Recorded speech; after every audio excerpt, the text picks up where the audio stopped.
Welcome to Enlightened Evolution, I'm Cay. and I'm Christina. We're here to discuss the ebb and flow of our soul's healing and transformation through self reflection, choosing intentionally, honoring thyself, and following your inner guide. Thank you for joining this safe space with us. Everybody, this is Enlightened Evolution with Cay and Christina, our second episode. Hope everyone's doing well. This day's episode is going to involve talking about our inner child. What is our inner child? How can we heal our inner child? Signs that you may need to dive deeper to get to know your inner child and what we've done to try to manage that. So, how are you doing? How have you been? I would say the good news is I am like 95% over having strep. Almost feel back to normal. Your voice does sound Um, much more clear. does it good? Yeah, it Okay. does. I may still cough a little bit. There's still some congestion. And then bad, I've been up since 3 a.m. and my anxiety is just super high today. It's great that we're talking about inner child work because my mom is coming to visit today. So that's why my anxiety is so high. hmm Do you How do are you you doing? I'm tired this morning. Worked the last 2 days and I'm about to start my cycle, so it's always just drains my energy. And it kind of makes me just feel like a little depressed and more anxious during that time. So we're doing our best this morning. Do Hmm. you do you find yourself worried that is your mom coming to stay with you? Yeah, so her and her boyfriend are heading to Florida, and so they're just stopping by for the night. They're driving a camper, so I don't know if they're going to stay in my house or if they're going to stay in their camper. She wasn't sure. So the guest room is ready. Good. Does she judge your house or when she comes over or tells you So she maybe you used should. to. Oh, and yeah, so that's why your And anxiety she is does a high. little bit. Yeah, she's been on her best behavior since been dating her fiance. I got to correct Good. myself. He is no longer her boyfriend. Um But she still will say little things, but, like, when I lived back in Michigan, and I had when I first moved back there, I had stayed with her at first because we were taking care of my dad, and then I got an apartment just, like, a mile down the road, and she came over to visit, and as soon as she walks in, she's like, "Oh, this place is horribly put together, and look at these cabinets," and just random stuff Yeah. that, like, not important, but it makes me, like, self-conscious of everything, and so I'm, like, scrubbing my baseboards and just s That's Yeah, I can relate to that. I think my mother does her tidbits over my house in a more covert way. If I'm working and she's helping me with my kids or something, I'll come home and my crystals or plants or pictures will be rearranged and my towels will be folded Oh, and left no. on the couch. I'm like, I mean, "Oh, thanks for folding the towels, yes, but yeah, thank you for why are folding you it." moving things? She moves things. It's yeah, so we love them and we know that they mean well, Mhm, hopefully, at times. mhm.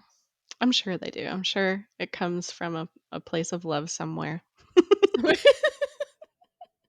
Yes, somewhere. I On that realized note, should we dive yes, in? we should, and I was thinking this morning about when did I start to do my inner child work? I've never done the therapy, but I have looked through a lot of Pinterest sites, a lot of YouTube videos throughout the last couple years, and it's painful. Oh, yeah. And at depending on what triggers are coming up for me and how I'm feeling at that time or what memories resurface, I will have a tendency to be completely avoidant because I don't wanna go through that pain, Mhm, and other times, it's like, "Okay, my inner child wounds are affecting my adult relationships and my relationships with my children, so we have to face this." Our inner child is the part of us that is, I think, the smelling the breakfast being cooked on like a Sunday morning with your family and going to those holidays. And it's also the anxiety ridden days of your mother running through the house, getting everybody in an uproar because she can't manage her own stress, and your dad being angry, or your peers making you feel dumb or outcasted at school. Uh, our inner child's the part of us that retains the anger and the traumas of the fear, but also it suppresses our gifts in adulthood, and it's the wonder, the imagination, and the creativity from childhood through an adulthood. I think that our inner child develops this sense of inadequacy from our needs not being met, or us always being told that we're doing something wrong, thinking something wrong, our emotions not being considered or validated, or our perspectives not being shared. Um, I think that's when we start to form our shadow side. And then, especially, I think in friendships too, I think our friendships starting in like our teenage years and our in adulthood for sure, we start to get our needs met in indirect ways through these relationships. And they're not the most healthiest of ways of getting our needs met. When we're hurt, when we're lied to, we go back into this childlike state and we start expressing ourselves in other ways that we normally wouldn't in our true adult self. Like, let's say if we're at working and there's a conflict, we could act completely mature and have a constructive conversation, and sometimes even not. But I think more so in our romantic relationships, when we're in our friendships, when we have these people that we need comfort and stability and to feel safe with, when our needs aren't met, we crumble like a small child in the corner crying because everyone else got a cookie and we didn't. um, do you do you agree with that? Do you think that that's how our inner child develops? Yeah, I think so. I think it's everything we absorb as a child, Mhm. and it can be good, it can be bad. I feel like for me, there's more bad than good from my childhood. I do try to hold on to those things that are good, but I believe your childhood shapes everything, and it sometimes is some of your deepest wounds. Mhm. For me, a lot of my protective parts were built then. And I wonder, I've never really made the correlation between your shadow and your protective parts, but I bet that that probably is some correlation there. It's just different languages, I guess. Yeah. Um, and then there's also generational trauma that's passed down through DNA. There's studies that have shown that. So that we don't even have a choice in that. Which is really interesting. My husband is adopted, and he had very sweet parents. He had a good upbringing. He doesn't have any complaints of his upbringing, but we don't know the like DNA part of his background and Yeah. what that contributes to him. All I know is he's just very even keel, which is great because obviously I have some issues. Me too, girl. Me too. And I think too, the relationships we witness, especially our parents, the ones we see every day, our parents' relationships, whoever Yes. else might have been close to us, those shape how we think we're supposed to behave in relationships. And that has been a big unlearning for me in adulthood, as like, Mhm. just because you're upset with someone, we don't have to scream at each other. Because my Right. early relationships really they were not healthy in that way. No, me neither. Um I think for me, I was taught that I had to earn love. So that really transferred into adulthood as well, made me become a perfectionist because if I can be as close to perfect as possible, then somebody has to love me, right? Yes. And you would think that there's not downsides of being a perfectionist, but there most certainly is. I annoy the shit out of people around me. Oh, Um, yes. I know, I my hear you. I'm coworkers. a perfectionist too. I get it for sure. my partners, my friends probably.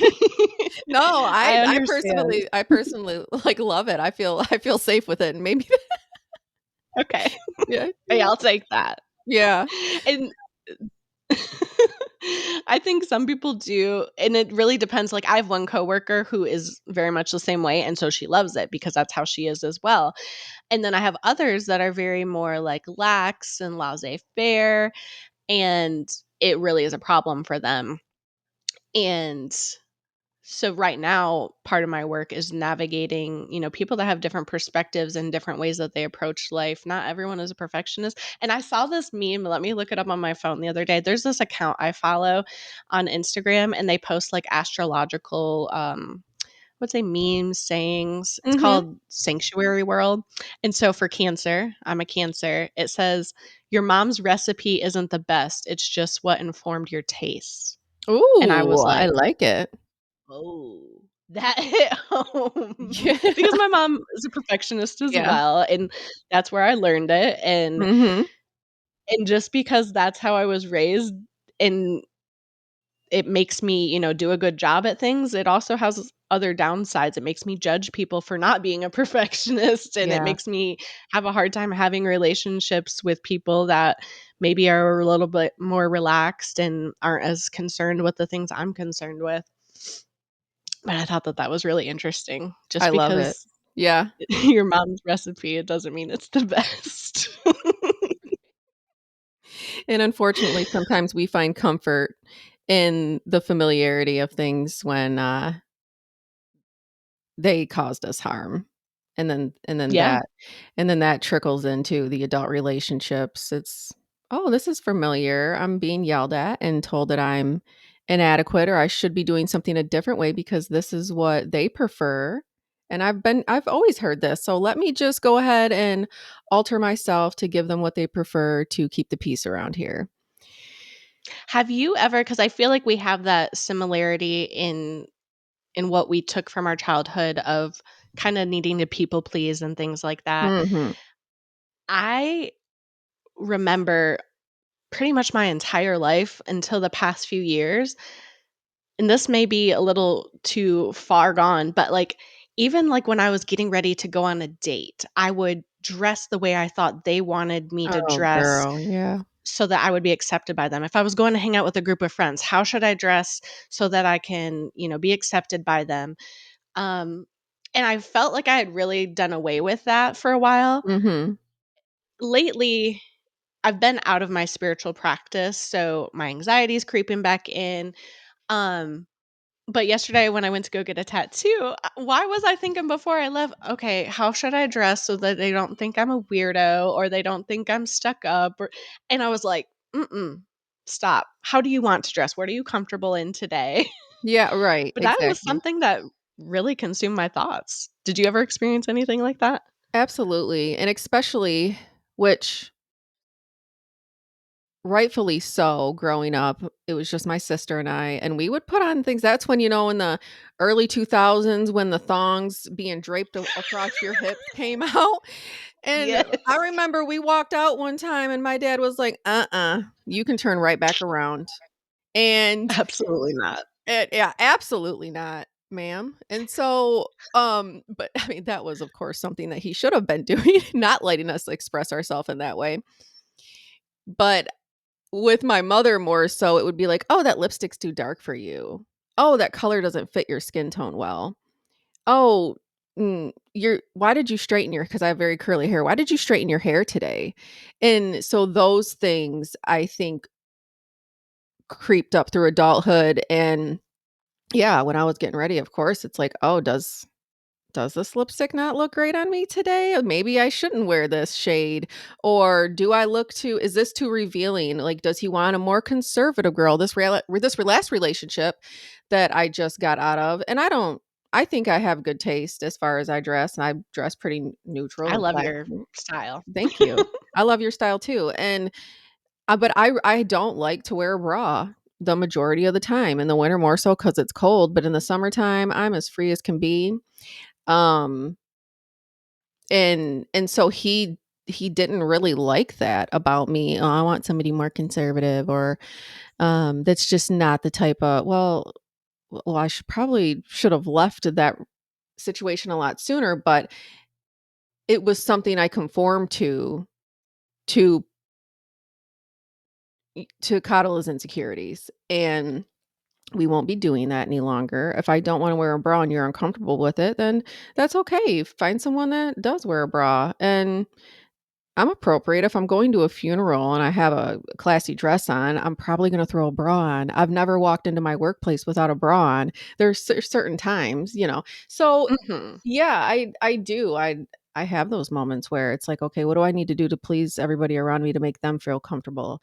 And I think I'm, for the most part, the rebel in me is just like, I'm not doing that, because I like to say no, and I kind of, I maybe it's the pettiness in me, but really it's the self acceptance and not abandoning myself is what it is. But it still kind of makes me smirk a It's the little bit when it's, healing. yeah, it's the healing. It makes me smirk a little bit where it's like, maybe it's not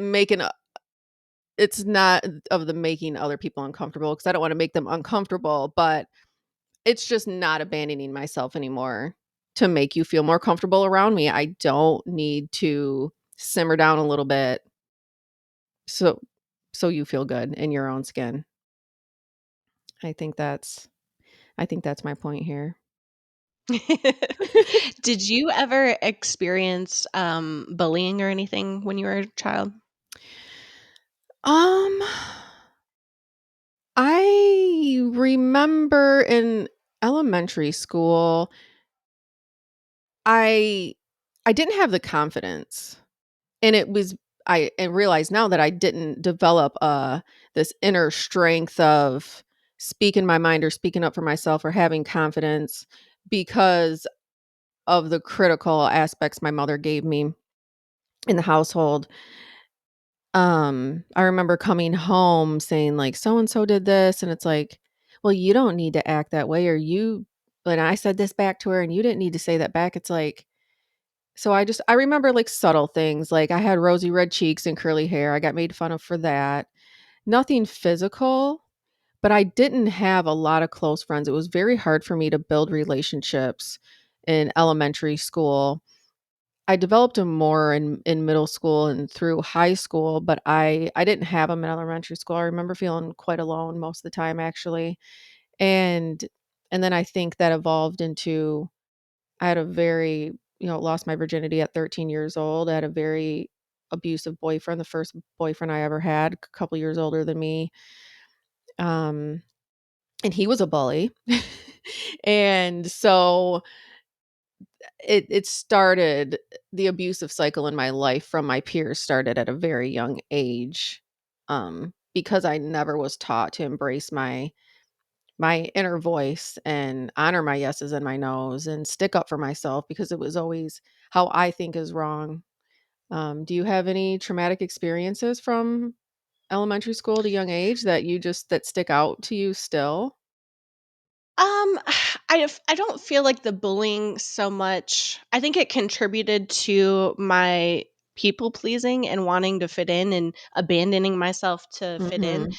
But yeah, elementary, junior high actually was horrible for me. I got called Medusa because I had curly hair and I had no idea how to style it. And I would like brush through it and then it would just be bleh. Yeah. And this is slept in curly hair today, so by no means am I saying that I am good at it now, but as You're a child, beautiful. like, that's my hair, like, I don't know what Mhm. to do. My mom was not showing me how to style it or how to look or feel better about it, and so I would get called that, I would get called Pepper Ann because I had freckles.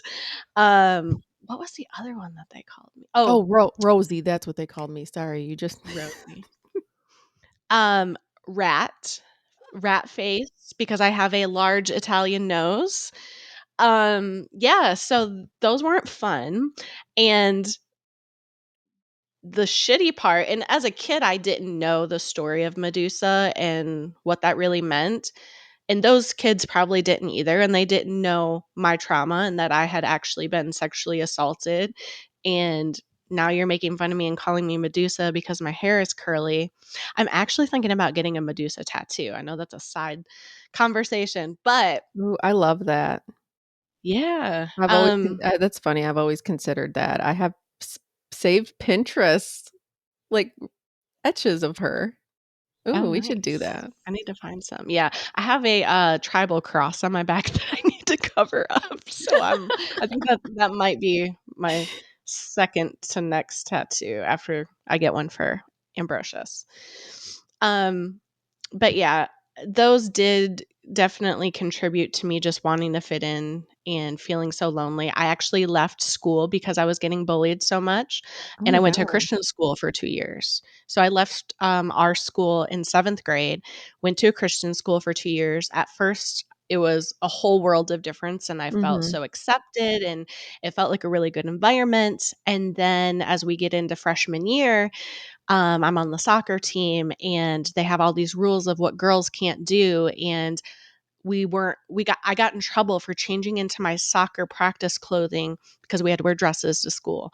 Um, right after school because the boys were still on campus. And at that point, even as a freshman, I was like, this is fucked up. Yeah, right. Why can't I change into y'all are gonna see me in my shorts on the soccer field, so why can't I be in them at school going to practice? Right. Um, so at that point, I kinda had enough of the strictness of that school, and I went back to our school, like a month or so into freshman year, I think. Mhm. Ugh. Were you ever a bully in school? Yeah, and that is a great question. I remember as a cheerleader, I remember one time specifically that we bullied a girl. The whole cheerleading squad went and like did a bunch of stuff to her car, not like fully vandalizing, but like putting I don't know what we put on it. We went to the grocery store and just like put a bunch of stuff on it because that girl had slept with one of the cheerleaders' boyfriends. But still, that was bullying. Yeah. Um, I don't know of any other instances. As I went through high school, I really tried to be friends with every group of people. Um, I wasn't intentionally trying to be a bully, but I would be interested and open to hearing from anyone that feels like I bullied them. Yeah. I'm Yeah. seen as a bully now at work sometimes. Because you're assertive and they're a little I think they're a little more sensitive in the South. Up here, we kinda speak our mind, and it's I think it's Yeah, girl. I don't have that problem at work. I speak my mind, and they're like, "Okay."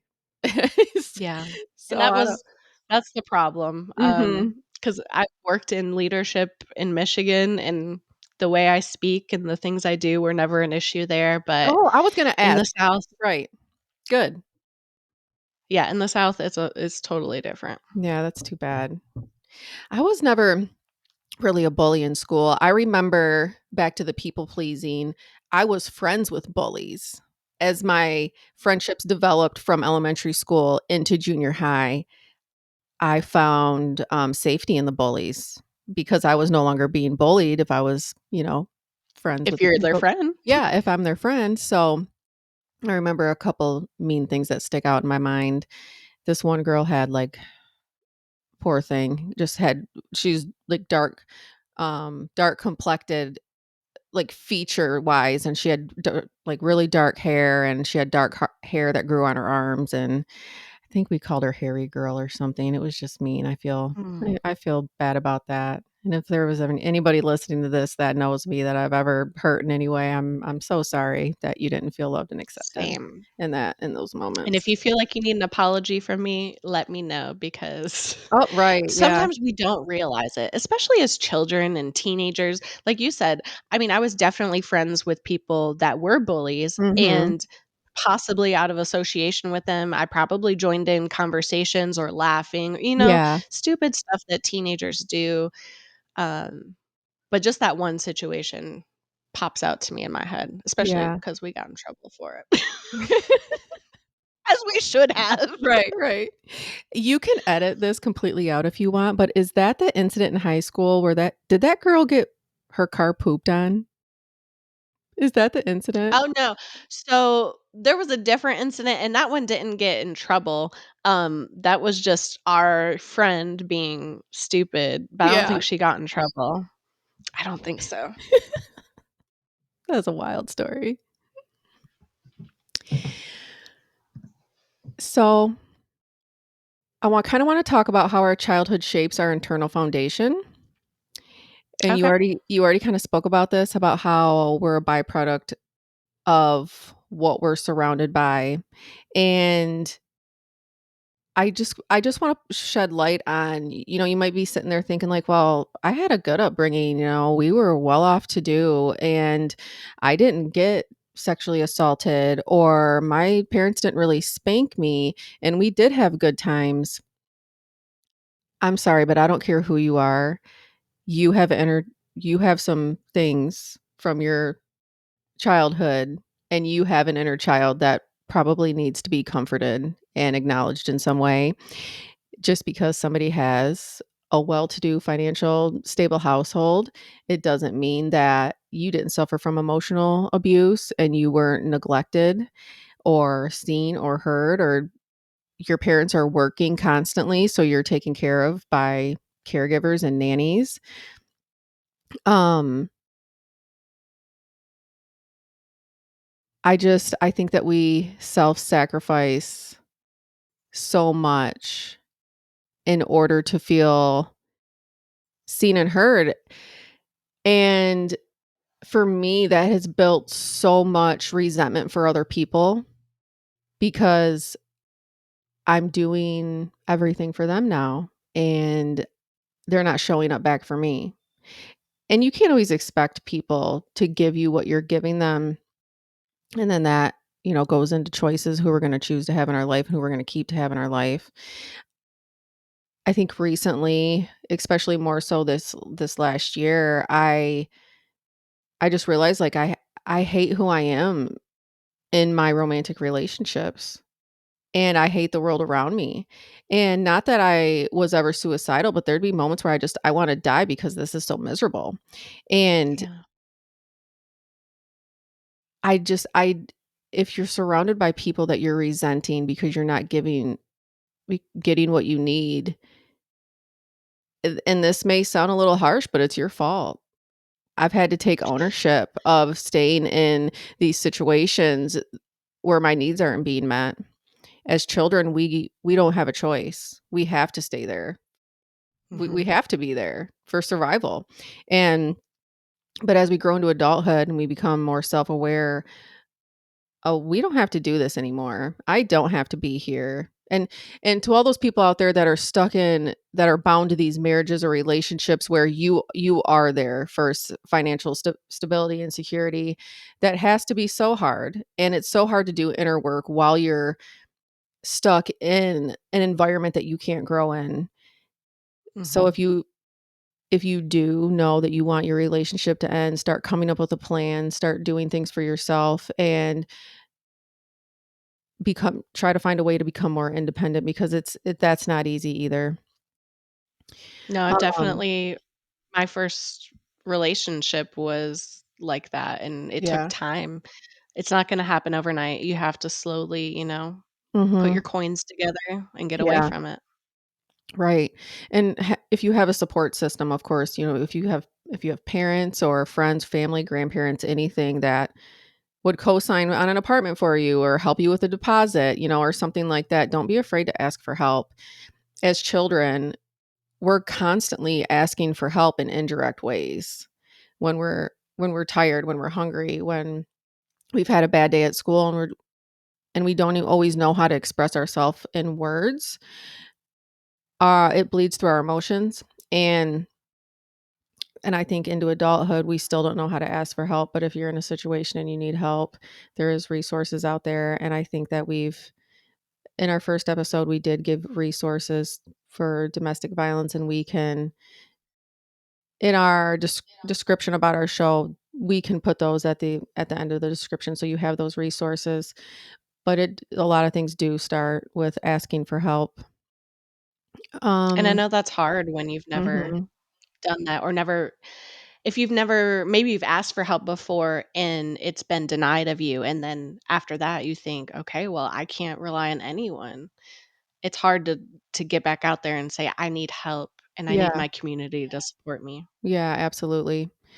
I think that's also like what's so great. Even if you don't need help financially, but you need mental help and you can't afford a therapist, there's so many free platforms on YouTube and TikTok. I love TikTok for the mental health advice from professionals. There's professionals on Yeah, there giving a 5-minute video on eight eight signs you may need to leave your relationship because they're a narcissist or something like, along those lines. And it's like, oh, I fit seven of these 8 criterias. Maybe I should start reflecting on that. Uh, yeah, so there's just so many free resources too and online communities that you can be a part of so you don't feel like you have to struggle alone. definitely. What are some Um, Go ahead. oh, I was gonna ask you, what are some, ways that we comfort, embrace, and start to heal our inner child?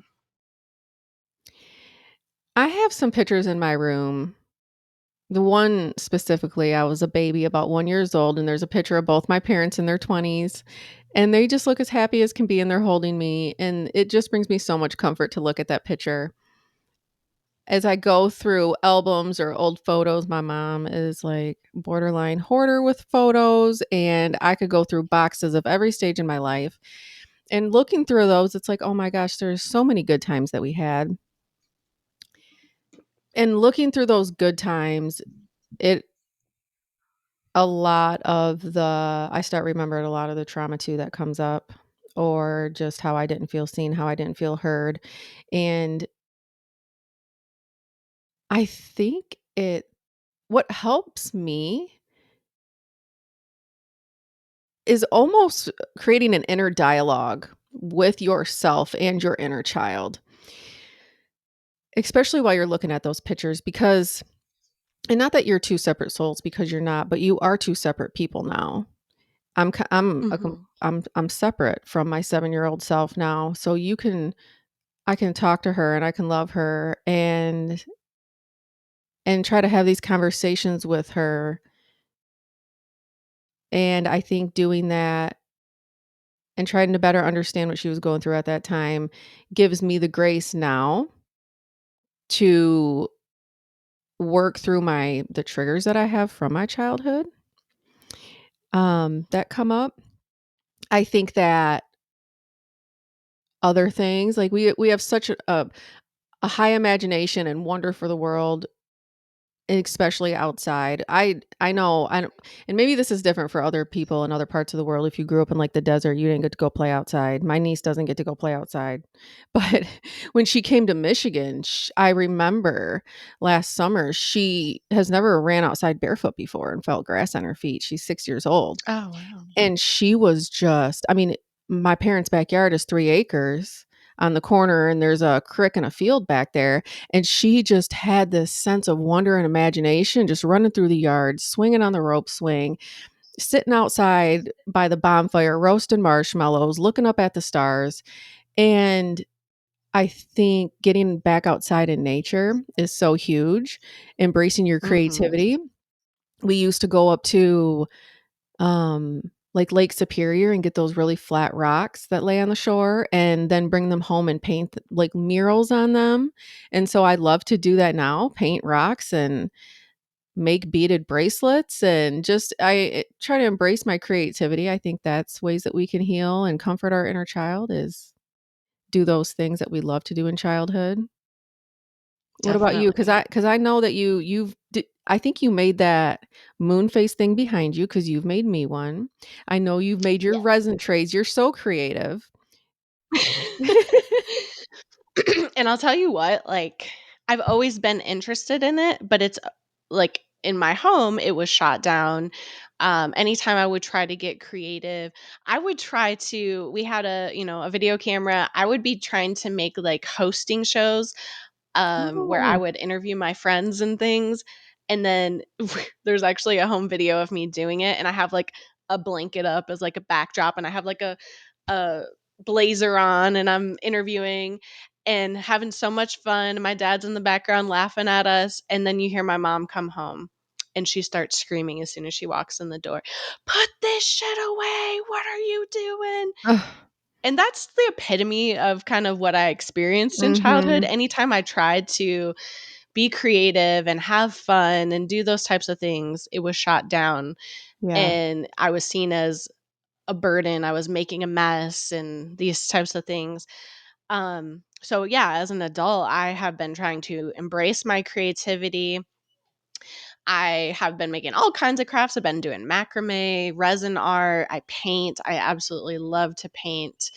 Um, it's actually funny. We had a painting party at work one day, and one of my coworkers had her like Apple Watch on, Mhm. and it asked her if she was taking a nap because her heart rate had dropped so much from the before she started to when she Oh, started that like yes.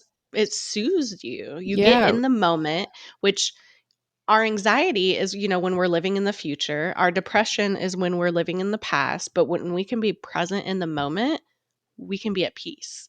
And I think a lot of us don't know that. I didn't know that for most of my life. No, I me spent either. most of my time anxious.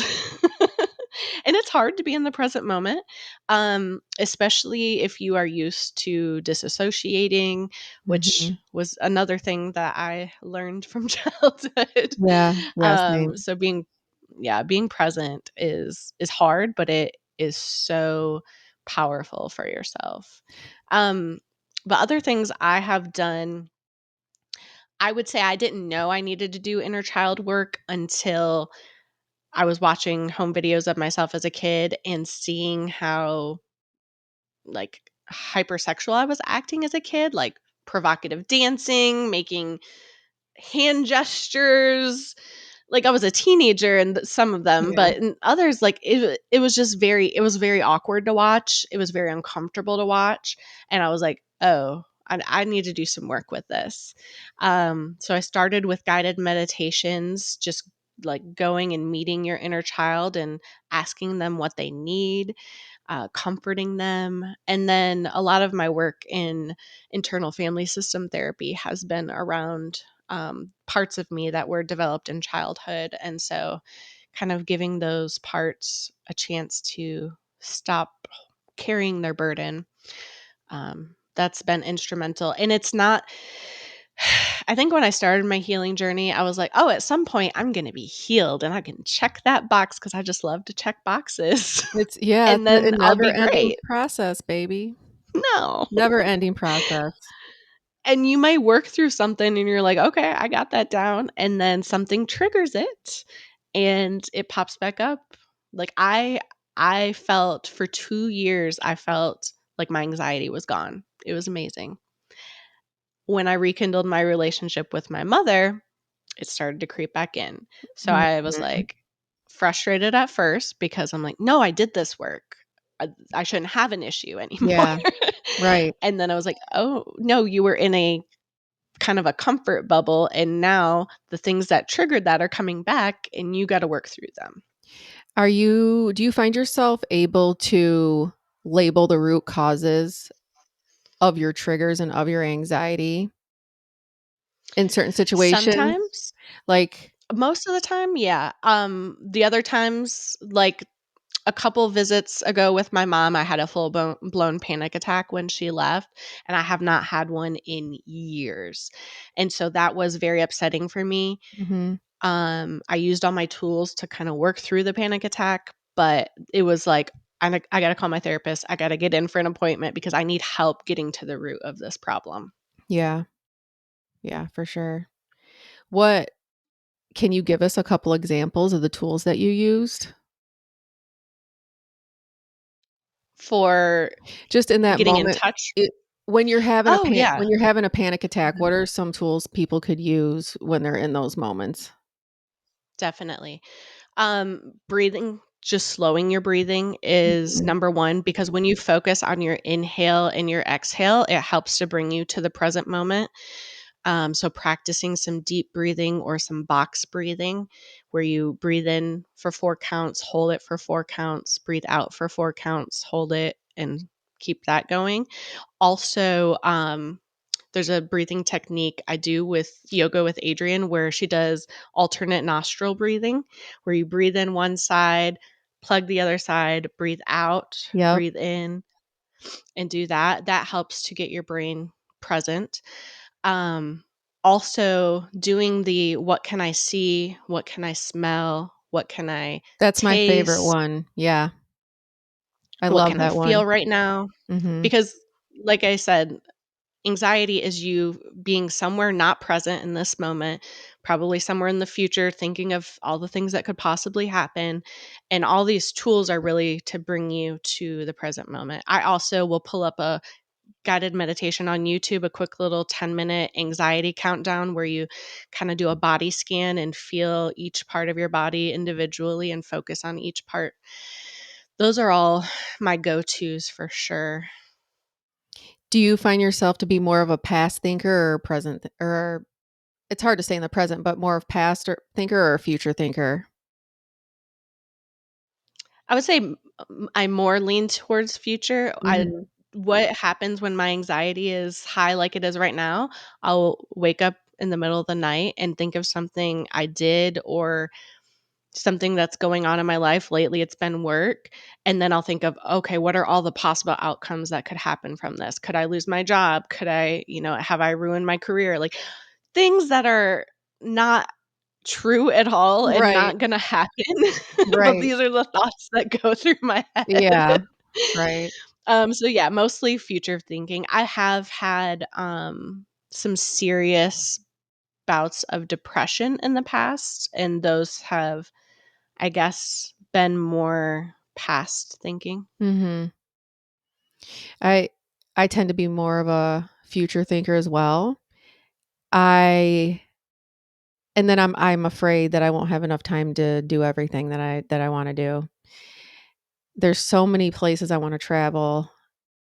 There's a person I wanna grow into that can sustain a healthy relationship and a successful relationship, and I'm so afraid that I won't be able to accomplish all these things.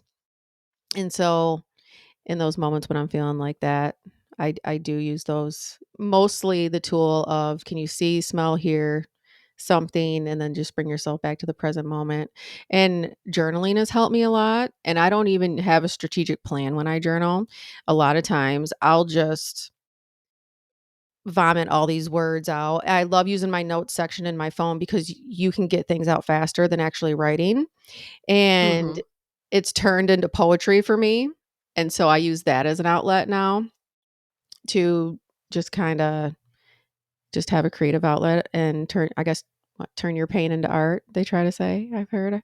Definitely. Um, do you have any things off the top of your head, signs that people have begun to heal their inner child? What are some of the signs for you that you've been able to heal or that you I can think the notice biggest that you have? thing I think the biggest thing and the first thing that anyone's looking to do inner child work is working on emotional intelligence. Being able to name your feelings in the moment. I'm feeling angry right now. I'm feeling frustrated. Mhm. Being able to identify your feelings because I feel like that's so suppressed in childhood, especially, if we had big feelings and they were, stop crying or whatever it might be. If they were, oh, you're upset over nothing, if they were Yeah. dismissed and you never got to feel your feelings and to identify them and for them to be safe and to feel safe in your it's okay to be sad, it's okay to be angry. I think that's the foundation of it for sure. Yeah. And not acting, and the next part is then not acting out of those feelings. Yeah, go inward instead of outward with your triggers and expressing yourself with anger and being really impulsive with your first thought that comes to your head. Yeah, when you're triggered. I think for me, it was just feeling calm. Like, of course, identifying my emotions, putting a word to them. Why am I feeling this? What's the root cause of this? Do I just feel inadequate right now because somebody wanted me to do something differently than I did? I don't need to feel inadequate. My perspective and my way is okay, and it's okay that it's different from theirs. And then just feeling calm and comforted in the present moment in my surroundings. And when I started to no longer feel guilty for letting people down, Mm, that was a big sign for me that I'm starting to heal. definitely. And you just don't I don't seek approval from others the way I did before. I find peace in my solitude now, and I don't need to be a part of certain groups that need my approval just to be me. Um, Definitely. and like you said, you've really emphasized being curious, and I think that we need to be vulnerable with ourselves and just give ourselves grace as we start to develop more self-awareness. It's a process and a struggle every single day. I think that with any relationship that we build, the relationship we build with ourselves is always going to be the most important relationship. And it takes a while to build trust within ourselves again. Oh, So yeah. I think we need to just give ourselves grace while we build that trust with ourselves and honor our yeses and our nos, be more observant, try to become more self-aware and not blame others for the reactions within us. Definitely. I think we've given people a lot of things to think about today I and to think we work on.